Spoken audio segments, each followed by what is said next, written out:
Hello students, welcome to the Navankur digi lessons classes. बच्चों, आज हम topic basic knowledge of computer का part 3 लेकर आए हैं। इसमें आपके लिए नई नई जानकारियां और नए नए क्वेश्चंस पढ़ने के लिए मिलेंगे, जो आपके लिए लाभदायक होंगे और नई जानकारी प्रदान करेंगे। तो चलिए हम वीडियो को शुरू करते हैं। पहला क्वेश्चन है हमारा, सुपर कंप्यूटर बनाने वाली संस्था का नाम बताइए। सुपर कंप्यूटर बनाने वाली संस्था का नाम है सीडॉक। बच्चों, आपको अच्छी तरह याद रखना है, सुपर कंप्यूटर बनाने वाली संस्था का क्या नाम है? सीडॉक। कंप्यूटर की पहली पीढ़ी का समय कितना माना जाता है? कंप्यूटर की पहली पीढ़ी का समय 1951 से 1958 तक माना जाता है। 1951 से 1958 तक। अगला क्वेश्चन है, कंप्यूटर की द्वितीय पीढ़ी में किस तकनीक का प्रयोग हुआ? कंप्यूटर की द्वितीय पीढ़ी में ट्रांजिस्टर तकनीक का प्रयोग हुआ। अगला क्वेश्चन है, कंप्यूटर की पहली पीढ़ी में किस तकनीक का प्रयोग हुआ? कंप्यूटर की पहली पीढ़ी में वैक्यूम ट्यूब का प्रयोग हुआ, और वैक्यूम ट्यूब में कुछ कमियां थीं, जिसके कारण वैक्यूम ट्यूब ज़्यादा सफल नहीं हो पाया था। इसलिए द्वितीय पीढ़ी में क्या आया था? ट्रांजिस्टर। और अब हम पढ़ रहे हैं तीसरी पीढ़ी। ट्रांजिस्टर भी उतना सफल नहीं हो पाया, इसमें भी कुछ कमियां रहीं, जिसकी वजह से और विकास हुआ, और तीसरी पीढ़ी में नई तकनीक आई जिसका नाम है आईसी। इस तीसरी पीढ़ी में आईसी का प्रयोग किया गया। आईसी का फुल फॉर्म होता है इंटीग्रेटेड सर्किट। चलिए अब हम अगले क्वेश्चन की तरफ चलते हैं। हमारा अगला क्वेश्चन है, कंप्यूटर की चौथी पीढ़ी में किस तकनीक का प्रयोग हुआ? कंप्यूटर की चौथी पीढ़ी में माइक्रो प्रोसेसर का प्रयोग हुआ। ठीक है, चलिए। फोर्ट्रान तथा कोबोल भाषाओं का चलन कब प्रारंभ हुआ? फोर्ट्रान तथा कोबोल भाषाओं का चलन द्वितीय पीढ़ी में प्रारंभ हुआ। इसका समय था 1959 से 1964। इस बीच में फोर्ट्रान तथा कोबोल भाषाओं का चलन प्रारंभ हुआ। अब हम किस पीढ़ी के कंप्यूटर का इस्तेमाल कर रहे हैं? बच्चों, आज जो हम कंप्यूटर चला रहे हैं वह कौन सी पीढ़ी के हैं? 5वीं पीढ़ी के। व्यावसायिक कंप्यूटर युग की शुरुआत कब से हुई?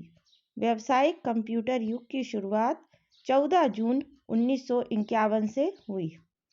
माइक्रोसॉफ्ट कंपनी की स्थापना किसने की? माइक्रोसॉफ्ट कंपनी की स्थापना बिल गेट्स ने की। कुछ बच्चों को जानकारी होगी इसकी कि माइक्रोसॉफ्ट कंपनी की स्थापना किसने की थी? बिल गेट्स ने। चलिए अब हम पढ़ते हैं अगला क्वेश्चन, पॉइंटिंग डिवाइस किसे कहते हैं? बच्चों, पॉइंटिंग डिवाइस माउस को कहते हैं, क्योंकि आपने देखा है माउस इनपुट डिवाइस है, और माउस जब हम चलाते हैं तो माउस में स्क्रीन पर, कंप्यूटर की स्क्रीन पर एक पॉइंटर चलता है, और वो एरो का निशान होता है, एरो की का चिन्ह होता है, जो माउस को हिलाने से चलता है। तो माउस को क्या कहते हैं? हम पॉइंटिंग डिवाइस कहते हैं। स्कैनर के दो प्रकार कौन से हैं? स्कैनर के दो प्रकार हैं। Number 1 hand held scanner, number 2 flat bed scanner. आगे हम प्रिंटर के प्रकार बता रहे हैं। प्रिंटर के भी दो प्रकार हैं, इम्पैक्ट प्रिंटर और नॉन इम्पैक्ट प्रिंटर। अब हम आपको प्रिंटर बनाने वाली कुछ कंपनियां, मुख्य कंपनियों के बारे में बता रहे हैं। मुख्य कंपनियां कौन कौन सी हैं? HP, कैनन और विप्रो। इसी प्रकार से अब आगे बढ़ते हुए हमारा अगला क्वेश्चन है, वायरस क्या है? वायरस एक प्रोग्राम है। ठीक है, जब हमारे कंप्यूटर में वायरस आ जाता है तो हमें एंटीवायरस की आवश्यकता पड़ती है। तो अब हम आपको कुछ एंटीवायरस सॉफ्टवेयर के नाम बताने जा रहे हैं अगले क्वेश्चन में। तो अगला क्वेश्चन है हमारा, एंटीवायरस सॉफ्टवेयर के नाम लिखिए। तो हम आपको बताते हैं। पहला एंटीवायरस है नॉर्टन, अगला है मैककेफे और स्मार्ट डॉग। ठीक है। प्रथम वायरस कहाँ बना था? प्रथम वायरस पाकिस्तान देश में बना था। यह सभी को पता नहीं था कि वह पाकिस्तान में प्रथम वायरस बना था। अगला क्वेश्चन है, नियम के विरुद्ध सॉफ्टवेयर को कॉपी करने को क्या कहते हैं? नियम के विरुद्ध सॉफ्टवेयर को कॉपी करने को अवैध नकल कहते हैं। क्या कहते हैं बच्चों? अवैध नकल।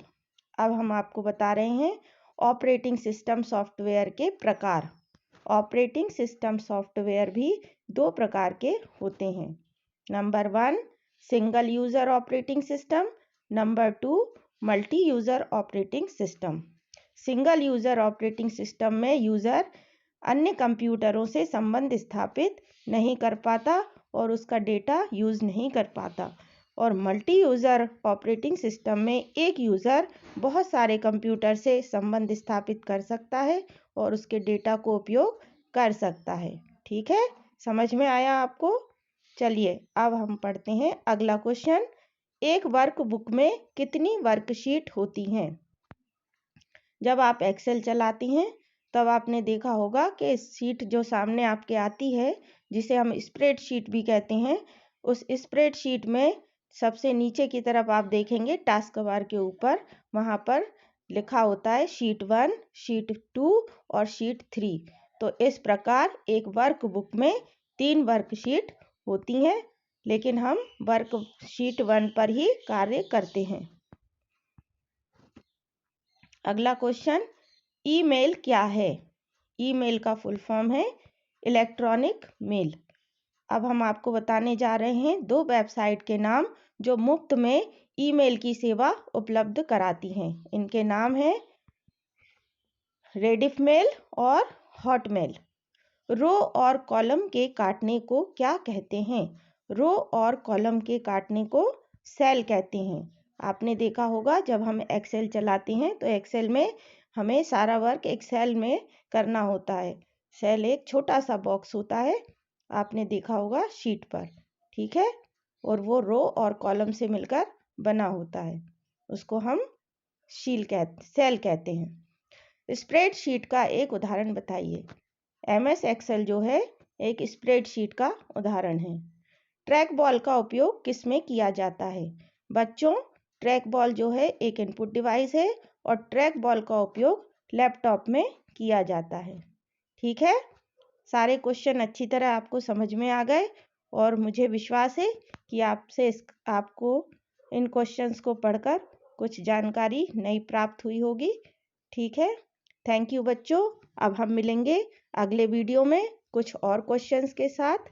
तब तक आप इनको रिवाइज कीजिए और पढ़िए और अपना ज्ञान बढ़ाइए और वीडियो को लाइक कीजिए।